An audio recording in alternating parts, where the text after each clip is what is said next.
कन्हैया। हाँ किशन भैया। अरे का सोचा थी रे बुचू तखन से? अरे सोच रहे हैं किशन भैया कि अरे गीता दी आएगी तो का पूछेंगे। अभी अभी याद करके आए थे कि का पूछना है, एकदम में भूला गए। हम तो सोच ले हिया। हाँ हाँ, हमके याद हो गया। किशन भैया हमको भी याद हो गया। हाँ हमको भी याद हो गया। अच्छा तो देख सुन, आगे हम पूछबो। नहीं पहले हम पूछेंगे। अरे बुचू बड़का हम लागियो, आगे हमके पूछे दे रे। वाह किशन भैया, हर एक बार आप बड़ा होने का धौंस झाड़ते रहते, जाइए हम आपसे बात नहीं करेंगे। अच्छा सुन सुन कन्हैया, मत खिसा बुचू, तो हैं पूछबे हैं, ठीक हाँ, नहीं? अच्छा दीदी ले। अरे जोहार जोहार दीदी। दीदी। क्या बातें चल रही, कैसे हैं आप लोग? हम बढ़िया दीदी। वो सब बात छोड़िए दीदी, पहले सबसे पहले कार्यक्रम शुरू कीजिए। हाँ जरूर। जोहार किसान भाई बहन। जोहार। कृषि दर्शन के इस अंक में आप सभी किसान भाई बहनों का हार्दिक स्वागत है। तो सबसे पहले रोरी में देखो कृषि समाचार।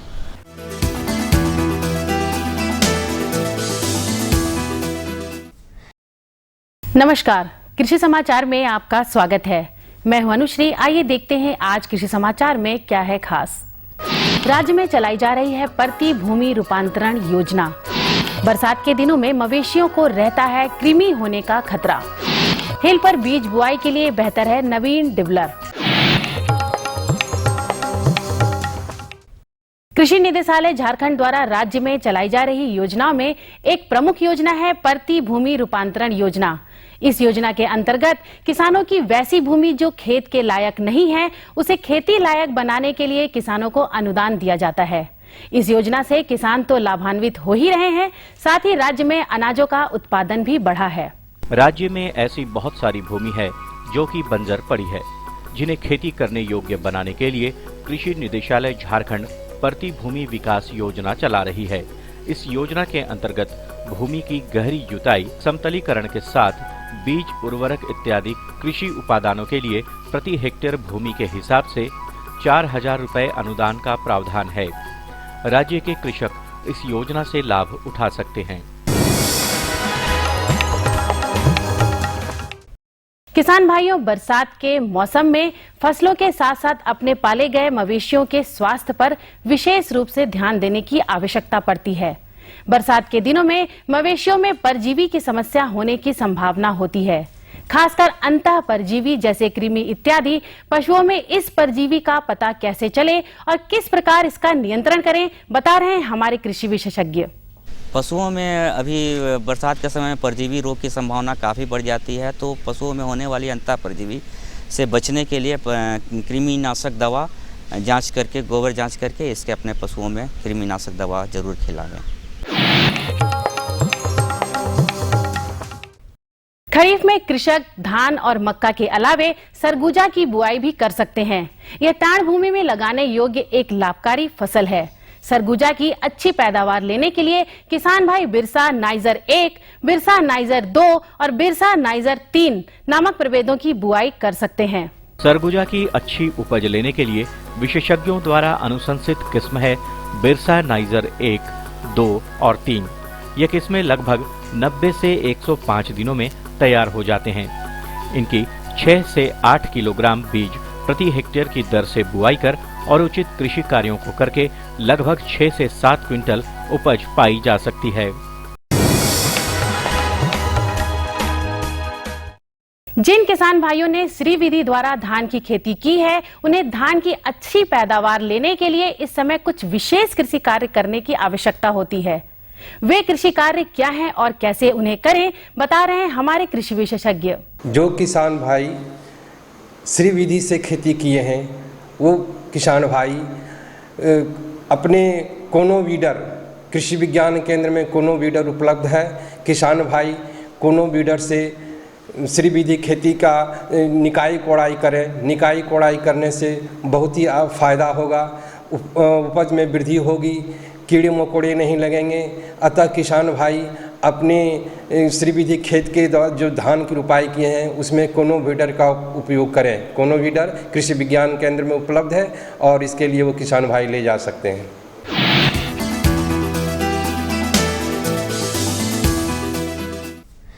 हिल पर बीजों की बुआई करनी हो तो कृषक नवीन डिबलर नामक कृषि उपकरण का इस्तेमाल कर सकते हैं।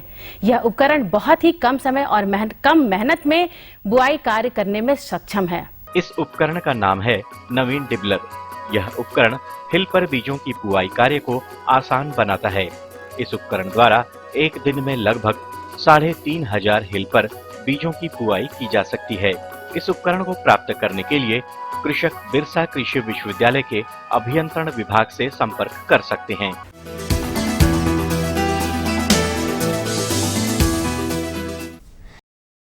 कृषि समाचार में आइए अब मिलते हैं सफल किसान से और जानते हैं उनके बेहतर कृषि जीवन के बारे में। हम लोगों का जो बाप दादा खेती क्या करते थे, पुराने ढंग से करते थे, जिसमें अधिक उपज नहीं होता था। हम लोगों का 6 डिसमिल का कट्ठा है और एक कट्ठा में 1.5 से 2 मन धान होता था। लेकिन जब हम लोग कृषि विज्ञान केंद्र सुजानी से जुड़े, फूलपुर में ट्रेनिंग लिए, पलांडू में ट्रेनिंग लिए, एनजीओ के साथ जुड़ करके ट्रेनिंग लिए और लेने के बाद हम लोग वैज्ञानिक ढंग से खेती करने लगे। एसराई द्वारा धान का खेती करने लगे, उसके बाद गेहूं का खेती करने लगे और फिर बागवानी वगैरह करने लगे। हाई टेंसिटी का अमरूद लगाए, नींबू लगाए। इससे हम लोगों का अधिक बेनिफिट होने लगा। और अब एक नजर राज्य के कुछ प्रमुख शहरों के मौसम के मिजाज पर। आज राज्य के कुछ प्रमुख शहरों के तापमान इस प्रकार दर्ज किए गए। रांची अधिकतम 29 डिग्री सेल्सियस और न्यूनतम 21 डिग्री सेल्सियस। देवघर अधिकतम 31 डिग्री सेल्सियस और न्यूनतम 24 डिग्री सेल्सियस। गोड्डा अधिकतम 33 डिग्री सेल्सियस और न्यूनतम 26 डिग्री सेल्सियस। कोडरमा अधिकतम 31 डिग्री सेल्सियस और न्यूनतम 23 डिग्री सेल्सियस। चाईबासा अधिकतम 31 डिग्री सेल्सियस और न्यूनतम 23 डिग्री सेल्सियस।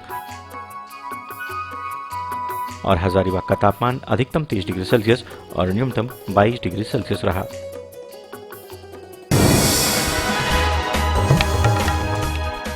और अब मंडी भाव में आइए नजर डालते हैं अनाजों के भाव पर। राज्य की खाद्यान्न मंडियों में चावल और मक्का जैसे प्रमुख अनाजों के भाव स्थिर हैं। तेज हुई दलहनी अनाजों में आंशिक नरमी दर्ज की गई है। अन्य अनाजों के मूल्यों में कोई विशेष उतार चढ़ाव नहीं दर्ज किया गया। उधर सब्जी मंडियों में हरी सब्जियों के दाम बढ़ने के आसार हैं। वहीं कुछ प्रमुख अनाजों के आज के भावों पर नजर डालें तो इस प्रकार रही। चावल मध्यम न्यूनतम 2100 रुपए से लेकर अधिकतम 2500 रुपए। चावल उत्तम न्यूनतम 2400 रुपए से लेकर अधिकतम 4200 रुपए। गेहूं न्यूनतम 1500 रुपए से लेकर अधिकतम 1700 रुपए। दाल अरहर न्यूनतम 5500 रुपए से लेकर अधिकतम 7700 रुपए। दाल मसूर न्यूनतम 4300 रुपए से लेकर अधिकतम 5600 रुपए। दाल चना न्यूनतम 3200 रुपए से लेकर अधिकतम 4100 रुपए। चीनी न्यूनतम 3400 रुपए से लेकर अधिकतम 3600 रुपए। आलू न्यूनतम 800 रुपए से लेकर अधिकतम 1000 रुपए। और प्याज न्यूनतम 1900 रुपए से लेकर अधिकतम 2800 रुपए प्रति क्विंटल रहा। कृषि समाचार में आज इतना ही। अगले दिन अगले अंक में फिर मुलाकात होगी कुछ ताजा तरीन खबरों के साथ। तब तक के लिए दीजिए इजाजत। नमस्कार, जोहार।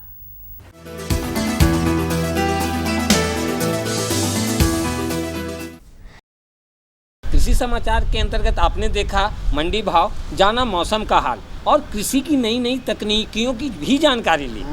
जानकारियाँ आगे भी हैं, लेकिन उससे पहले लेंगे हम एक अल्प विराम। और मन देखो ही संदेश।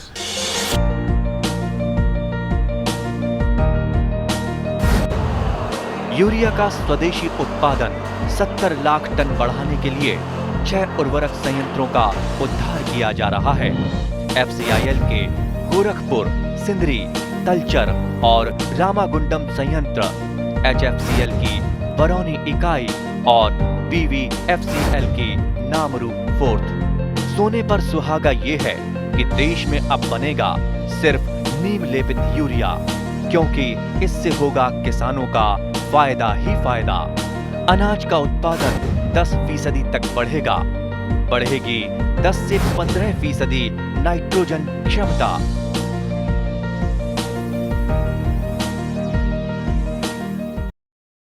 विराम के बाद आप सभी का एक बार फिर से स्वागत है। हाँ, कन्हाई हाँ अरे दादा। तो भुला जाए बुच्चू, दीदी से पूछे कर। हाँ दीदी, हमको एक बात पूछना था आपसे। हाँ, पूछ कि देख ले लटाई के लो, हम जाना तो रही है करता ही। अच्छा तो चुप रह, तो याद कर तब ले दीदी से हम पूछाती है। हाँ एक ही बात है, आप ही पूछ लीजिए किशन भैया। दीदी हम ये पूछे चाहती नहीं, हम का पूछब, बड़का गांव हजारीबाग करे को धनेसर दा है। अच्छा से पूछत रहे दीदी कि खरीफ कर मौसम में से मान ले देरी हो गलत है, तो मक्का कर खेती कैसे करी, कैसे लाभ हुई, का ओकर में करे के हुई, सेकर जानकारी खोजत रहे दीदी।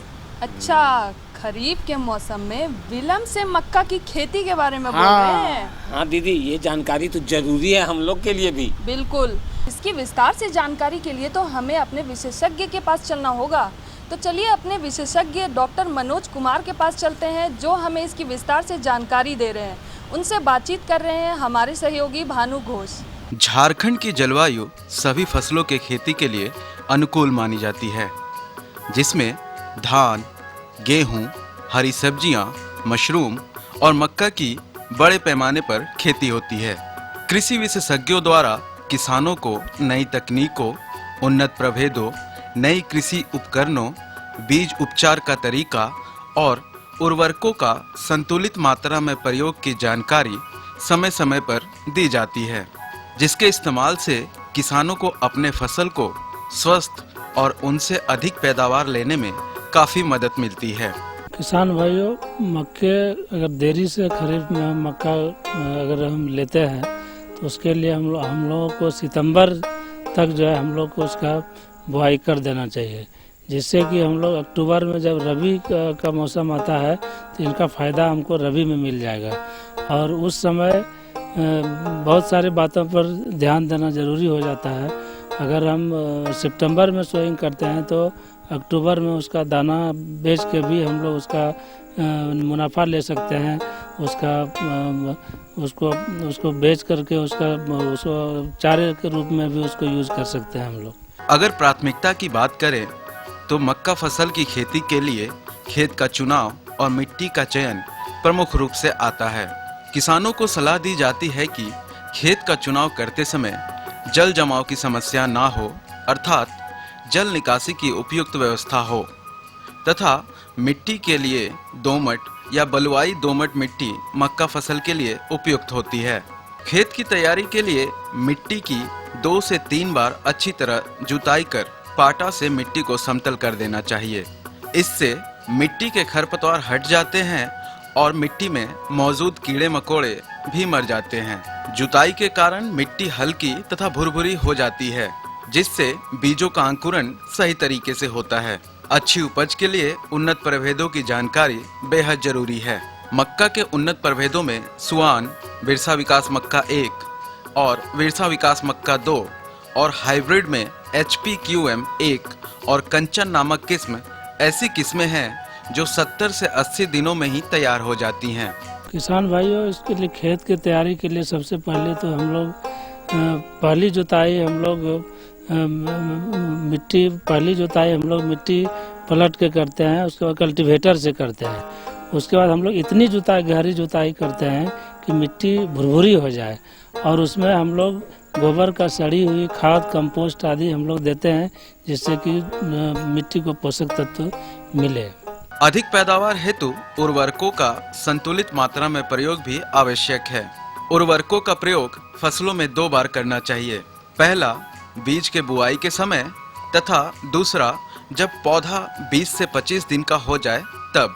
उर्वरकों में नाइट्रोजन, पोटास, फास्फेट और सल्फर की उचित मात्रा से हमारे फसल स्वस्थ और उपज भी अधिक देते हैं। खरीफ में लेट से अगर देर से हम लोग बुआई करते हैं तो ऐसे 120 नाइट्रोजन, फास्फोरस और पोटास का 120 केजी पर हेक्टेयर और 60 केजी पर हेक्टेयर और 20 केजी पर हेक्टेयर हम लोग डालते हैं। लेकिन लेट से अगर हम लोग बुआई करते हैं तो हम लोग उसका 1/4 डोज जो उर्वरक का मात्रा है वो हम लोग कम कर देते हैं। इस पर ध्यान देना होगा, लेट से अगर हम लोग देर से खरीफ में लगाते हैं तो।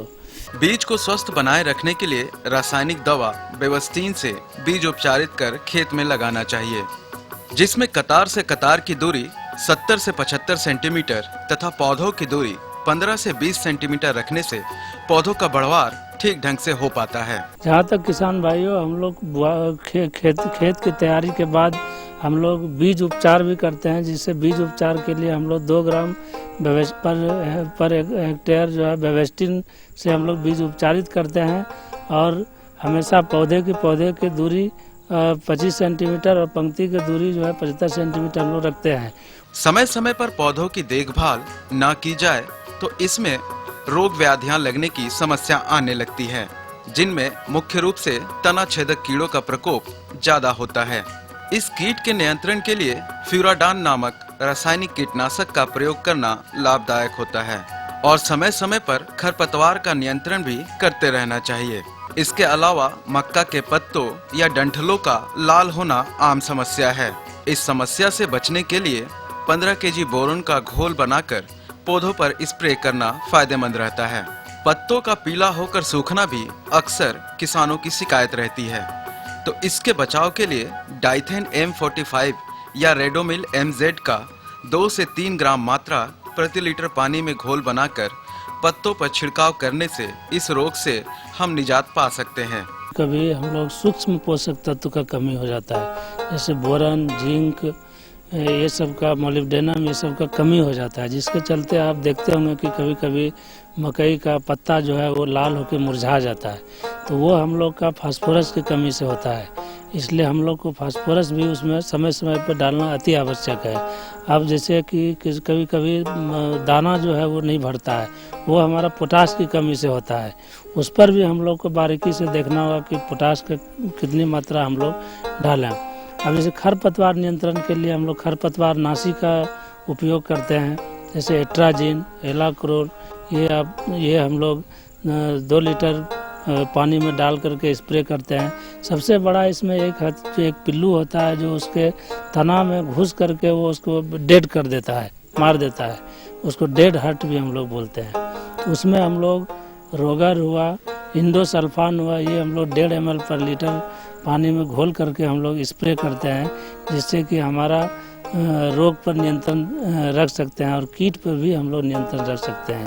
कभी कभी अधिक बारिश होती है, तना भी उसका सड़ने लगता है, तो बारिश वो इसीलिए हम लोग पहले सलाह दिए किसान भाई को कि मेड़ और नाला में अगर पानी हम लोग जमा रखते हैं, अचानक बारिश हो जाएगी, बारिश का अगर जल जमाव वहाँ पे हो गया तो वो सड़ने लगता है, इसलिए तुरंत हम लोग मेड़ नाला से निकाल करके पानी को बहा देते हैं, तो वो हम लोग का तना छेदक से इससे हम लोग को मुक्ति मिल सकता है। हाँ, तो किशन भैया, कन्हैया भैया, बताइए आपको जानकारी कैसी लगी? अरे दीदी, जानकारी तो बहुत बेस्ट लागल। मक्की लुक्कर से पहले हमके धनेश्वर दा से पूछे के है, का धनेश्वर दा अरे के जानकारी कैसे लागलक हैं?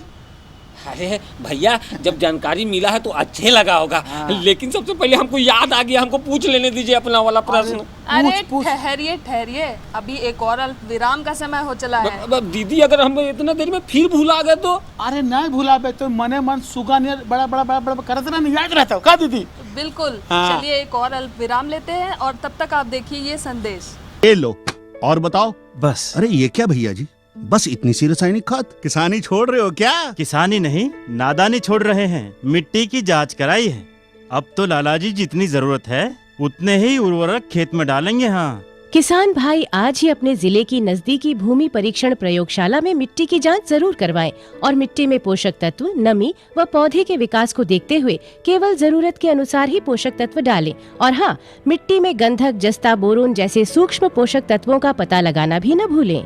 उर्वरक और जैविक खाद के सही उपयोग से भूमि का उपजाऊपन बनाए रखें, उत्पादकता बढ़ाएं, खर्चा घटाएं और बहुमूल्य विदेशी मुद्रा बचाने में भी सहयोग दें। और हाँ, धीमी गति से नाइट्रोजन उपलब्ध कराने वाले उर्वरकों जैसे नीम लेपित यूरिया को प्राथमिकता दें और यूरिया का पत्तों पर छिड़काव करें। अरे वाह, तू तो सचमुच समझदार हो गया रे। अधिक जानकारी के लिए संपर्क करें जिला कृषि अधिकारी या किसान कॉल सेंटर। विराम के बाद आप सभी का स्वागत है। हाँ, तो कन्हैया जी, अब बताइए आप क्या पूछना चाहते थे? हाँ दीदी, सोमरा काका ना धान के पोषक तत्व के प्रबंधन के बारे में पूछ रहे थे। अरे तो काल ने बता दिले तो जानकारी न खो? जानते तो हैं दादा, लेकिन भूल जाते हैं। चल दीदी बताएं। किशन भैया, धान की अच्छी और उन्नत फसल के लिए धान में पोषक तत्व प्रबंधन की जानकारी सारे किसान भाई बहनों को क्यों जरूरी है? ये तो बहुत बढ़िया। हाँ कार्य कन्हाई। हाँ दादा। तो इसकी अच्छी और विस्तार से जानकारी के लिए हम चलेंगे अपने विशेषज्ञ डॉक्टर जयंत कुमार लाल के पास, जिनसे बातचीत कर रहे हैं हमारे सहयोगी संजय कुमार सिंह। किसान भाई नमस्कार, कृषि दर्शन कार्यक्रम में आपका बहुत बहुत स्वागत है। किसान भाइयों, कृषि दर्शन की टीम आज कृषि विज्ञान केंद्र बेंगाबाद गिरिडीह में है और आज हमारे साथ बातचीत करने के लिए यहीं के कार्यक्रम समन्वयक डॉक्टर जयंत कुमार लाल। ये हमें जानकारी देंगे धान में पोषक तत्व प्रबंधन के बारे में। आइए सबसे पहले इनका स्वागत करते हैं। डॉक्टर साहब, आपका हमारे कार्यक्रम में बहुत बहुत स्वागत है। नमस्कार, जोहार। डॉक्टर साहब, धान में पोषक तत्व प्रबंधन, ये क्या बात हुई?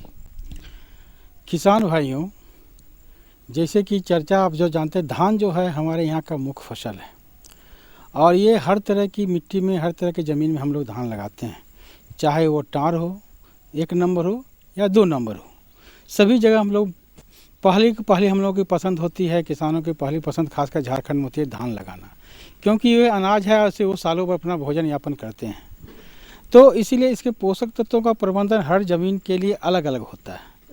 पोषक तत्व जो है ऐसा तत्व है जिसको पौधा लेके अपना जीवन यापन करता है। तो इस पोषक तत्व का प्रबंधन बहुत ही आवश्यक है। पोषक तत्वों में मुख्यतः हम लोग यहाँ 3 पोषक तत्व की बात करते हैं, जो नाइट्रोजन, फास्फोरस और पोटास है। यहाँ तक हम देखते हैं कि आखिर हमारे झारखंड में, खासकर हमारे गिरिडीह के इलाका में, इस इलाका में किसान भाई जो पोषक तत्व जो उपयोग करते हैं वो मुख्यतः DAP का प्रयोग करते हैं। वो धान की रुपाई के समय में DAP देते हैं, अब बाद में 1 महीने पे यूरिया से नाइट्रोजन से वो टॉप ड्रेसिंग कर देते हैं। पोटास की वो कोई चर्चा नहीं करते हैं, उसका कोई इम्पोर्टेंस, उसका कोई महत्व नहीं देते हैं। तो इस तरह हमारी फसल हम मेहनत करने के बाद भी जितनी हमारी उपज होनी चाहिए वो नहीं हो पाती है। और एक ही मात्रा की खाद वो हर तरह के ज़मीन में देते हैं, तो जहाँ जितनी ज़रूरत नहीं है उतनी पड़ जाती है, जहाँ जितनी ज़रूरत है उससे कम पड़ जाती है। तो ये सब मुख्य समस्या है, जिसके कारण कड़ी मेहनत करने के बाद भी किसान भाइयों को जितनी आपको फ़ायदा होनी चाहिए उतनी नहीं हो पाती है। अतः इसका पोषक तत्वों का प्रबंधन किसी भी फसल में, खासकर धान के फसलों में बहुत ही ज़रूरी है इसकी जानकारी लेना, जिससे कि आप कम से कम मेहनत करके अधिक से अधिक और कम से कम खर्च में अधिक से अधिक उत्पादन ले सकें, अधिक से अधिक फ़ायदा ले सकें। या यूं कहें डॉक्टर साहब कि धान की खेती में संतुलित उर्वरक की मात्रा ना दें, इसको पोषक तत्व प्रबंधन कहें? संतुलित, चूँकि हमारे यहाँ संतुलित मात्रा में प्रयोग नहीं करते हैं, इसीलिए उसका प्रबंधन जो है पोषक तत्व प्रबंधन करना वही संतुलित मात्रा में देना है। और हर खास ज़मीन के अलग अलग, कैसे, जैसे कि हम मान लीजिए कि कोई किसान टाँड़ में धान लगा देता है। टाँड़ में जनरली वो लोग सीधी बुआई करते हैं या कम अवधि के धान लेते हैं, जो 100 से कम दिन में, 90 से 100 दिन में वो हो जाता है। तो उस धान के लिए पोषक तत्व की मात्रा कम होगी। जैसे उसके लिए 40 किलो नाइट्रोजन, 20 किलो फास्फोरस और 20 किलो पोटास, उसका वो प्रयोग कर लेंगे। इसमें भी 40 किलो नाइट्रोजन में 50% माने 20 किलो नाइट्रोजन जो है वो आप लगाने के समय डालिए, और 20 किलो जो है उसका भी 2 भाग कर दीजिए। उसमें 10 किलो जो है आप 3 से 4 सप्ताह पे, और अगला 10 किलो जो है 6 सप्ताह पे उपयोग कीजिए। क्योंकि नाइट्रोजन जो होता है बहुत ज़्यादा घुलनशील होता है, और घुल के वो पानी के साथ वो उसका हमारा वो बह जाता है या ज़मीन के अंदर चला जाता है, फसल के लिए उपलब्ध नहीं हो पाता है। इसीलिए हम क्रमवार इसको 3 भाग में बांट के हम लोग प्रयोग करते हैं। अब मध्यम भूमि की बात लीजिए। मध्यम भूमि में किसान भाई वैसे धान लेते हैं जिसकी वो बुआई करते हैं, और करीब करीब वो 120 दिन 25 दिन की किस्म होती है। उस किस्म के लिए पोषक तत्व प्रबंधन अलग है।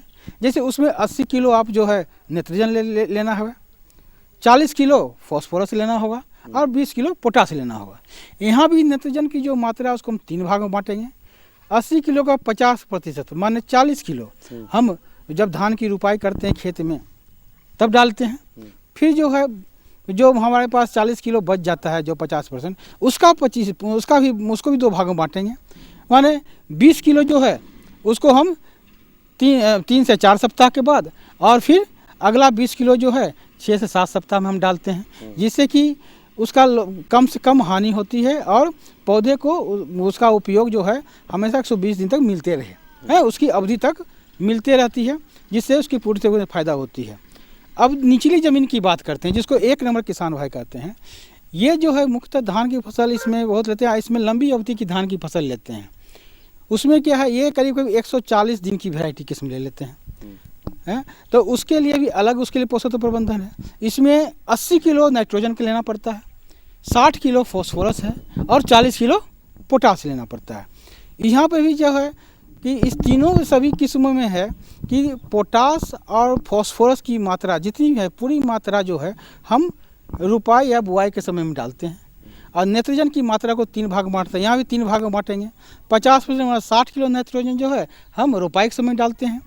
फिर 60 किलो का आधा भाग 30 किलो जो है हम 3 से 4 सप्ताह पर डालेंगे। और अगला जो है हम उसको 6 से 8 सप्ताह के बाद उसको डालते हैं। तो ऐसे ये पोषक प्रबंधन करते हैं जिससे कि हमारी जो हम खाद की मात्रा डालते हैं जिसका पूरा से पूरा प्रयोग हम करते हैं। अब किसान भाई यहाँ एक बात और है, जैसे आप यूरिया का प्रयोग जब भी करते हैं, टॉप ड्रेसिंग के लिए जनरली यहाँ यूरिया करते हैं कि बुआई के समय हम लोग DAP का प्रयोग करते हैं। तो यूरिया में आप हमेशा नीम कोटेड यूरिया का प्रयोग कीजिए, क्योंकि उसमें जो है वो खाद धीरे धीरे घुलता है और ज़्यादा दिन तक पौधे को उपलब्ध होता है। और नीम से कोटिंग होता है, इसलिए नीम के कारण होता है वहाँ के जड़ में जो खासकर तना छेदक कीड़ा होते हैं वो भी लगने की संभावना कम होती है। उससे वो कीट प्रबंधन भी या बीमार मतलब रोगों का प्रबंधन भी उससे थोड़े बहुत होती है। और खासकर जो है वो यूरिया नाइट्रोजन की मात्रा धीरे धीरे पौधे को उपलब्ध होती है, जिससे कि पौधे से अधिक उसका उपयोग कर पाते हैं। देखिए यहाँ पे जो है इसके बाद और फसल प्रयोग देखिए हमारे यहाँ क्या है, एक सल्फर की भी कमी है। तो किसान भाई आप सल्फर का भी प्रयोग कीजिए इसमें, खासकर वैसे खाद का प्रयोग कीजिए जिसमें सल्फर की मात्रा हो। पहले हम लोग सुपर फॉस्फेट का प्रयोग किया करते थे DAP के पहले, जिसमें कि अपने आप वो फॉस्फोरस सल्फर चला जाता था। लेकिन अब वो प्रयोग DAP जैसे प्रयोग करना है तब से सल्फर की कमी हो गई है, तो इसलिए अलग से सल्फर देने की ज़रूरत है। या बहुत से ऐसे खाद उपलब्ध हैं कि हमारे यहाँ जिसमें कि सल्फर होते हैं, जैसे 15-15-15-6 इस सब ऐसे मिक्स फर्टिलाइज़र उपलब्ध हैं, उसका प्रयोग किसान भाई कर सकते हैं। इसके अलावा जो खासकर निचली ज़मीन में, नीचे के खेत में कभी कभी जो होता है उसमें जिंक का कमी हो जाता है। तो जस्ता कमी तो उसमें आदमी को जिंक का प्रयोग 10 किलो प्रति हेक्टेयर की दर से करना चाहिए। इसके अलावा किसान भाई हम यहाँ एक चीज़ और आपको बताना चाहते हैं, यहाँ भी एक जो है जीवाणु खाद है जिसको हम धान में प्रयोग कर सकते हैं, जिसको हम नीलहरी शैवाल, जो आप देखते हैं काई जब खेत में जम जाती है, काई जो है एक तरह का नीलहरी शैवाल है। ये जो है हवा से नाइट्रोजन को उपलब्ध करा के धान के पौधे को देती है। और ये जो है करीब करीब 10 किलो नाइट्रोजन प्रति हेक्टेयर के रूप में 10 से 15 किलो वो पौधे को उपलब्ध कराती है। और बहुत ही सस्ती है, ये 20 रुपये में 1 किलो मिलता है। तो अब 10 किलो जो 1 हेक्टेयर ज़मीन के लिए काफ़ी है, और 10 किलो का प्रयोग करते हैं। वो लगाने के 10 दिन के बाद उसको पानी की सतह पर भुरकाव करना पड़ता है। इसमें ध्यान ये रखने की ज़रूरत होती है कि खेत में पानी लगी रहे और पानी का बहाव खेत से ना हो, पानी उसमें रुकी रहे, जिससे कि उसके ज़्यादा से ज़्यादा फायदा हो सकता है। तो देखा किसान भाइयों, डॉक्टर साहब ने कितनी अच्छी जानकारी दी। धान में पोषक तत्वों की अगर कमी हो तो उसका उत्पादन नहीं होगा, और अच्छे ढंग से अगर पोषक तत्व डाला जाए तो ज़्यादा से ज़्यादा उत्पादन होगा। डॉक्टर साहब आप हमारे कार्यक्रम में आए, इसके लिए आपका बहुत बहुत धन्यवाद। तो आशा करते हैं कि आज की जानकारी आप लोगों को अवश्य ही अच्छी लगी होगी। दीदी अच्छी नहीं, बहुत अच्छी लगला, जानले नहीं। देखो नहीं हमारे किसान भाई बहन मन के जानकारी पाके चेहरा कैसे खिल जाए। बिल्कुल सही हैं। तो अब क्या हम अपने किसान भाई बहनों से विदा लें? हाँ दीदी, मेरा तो हो गलत। तो आप हमें कृषि संबंधी कोई भी जानकारी के लिए हमें पत्र लिख सकते हैं, और पत्र लिखने के लिए पता लिखना तो बहुत ही जरूरी है। तो किसान भाई बहनों हमारा पता लिखिए। कार्यक्रम कृषि दर्शन कृषि प्रकोष्ठ द्वारा केंद्र निदेशक दूरदर्शन केंद्र रातू रोड रांची, पिन संख्या है 834001। तो ठीक इसी दिन इसी समय नई जानकारियों के साथ हम तीनों उपस्थित होंगे। तब तक के लिए कन्हैया को, किशनदा को और प्यारी गीता दी को इजाज़त दीजिए। जोहार।